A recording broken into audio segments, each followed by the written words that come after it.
అమీర్పేట్ తులసీరామ్ నగర్ ప్రభుత్వ పాఠశాలను పరిశీలించారు కేంద్ర మంత్రి కిషన్ రెడ్డి. ప్రభుత్వ పాఠశాలలకు మరిన్ని మౌలిక వసతులు కల్పించేలా కృషి చేస్తామని చెప్పారు. అటు అంబర్పేట్ ఫ్లైఓవర్ కు భూసేకరణను జీహెచ్ఎంసీతో పాటు ప్రభుత్వం పూర్తి చేయలేదన్న ఆయన రోడ్డు విస్తరణ పూర్తి స్థాయిలో జరగలేదని చెప్పారు. అంబర్పేట్ ఫ్లైఓవర్ ప్రారంభోత్సవానికి కేంద్ర మంత్రి నితిన్ గడ్కరీని ఆహ్వానిస్తామన్నారు.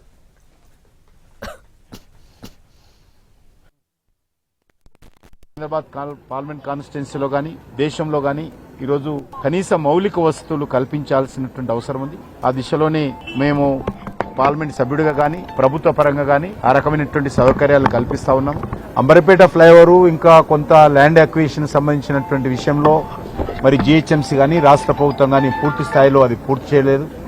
కింది నుంచి వెళ్లేటువంటి రోడ్డు ఏదైతే రోడ్డు వైండింగ్ జరగాలో అది జరగకుండా మరి పూర్తి స్థాయిలో ల్యాండ్ అక్విజిషన్ ఇంకా ఇన్ని సంవత్సరాలుగా అనేక వందల మీటింగులు పెట్టిన తర్వాత కూడా భూసేకరణ పనులు పెండుగా ఉన్నాయి.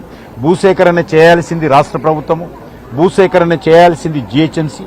వాళ్ళు చేసినట్లయితే పూర్తవుతుంది. ఇల్లీగల్ గా కొంతమంది మరి ప్రార్థనా స్థలాలు ఇల్లీగల్ గా రాత్రి నిర్మాణం చేసి అక్కడ రోడ్డు వేయకుండా అడ్డుకుంటున్నటువంటి పరిస్థితి ఉన్నది. బ్రహ్మోత్సవానికి కేంద్ర మరి రోడ్డు రవాణా శాఖ మంత్రి అయినటువంటి నితిన్ గడ్కరీ గారే ఆయన భూమి పూజ చేశారు గతంలో. ఇప్పుడు ప్రారంభోత్సవాన్ని కూడా వారే వస్తామన్నారు, వారినే తీసుకొస్తాం.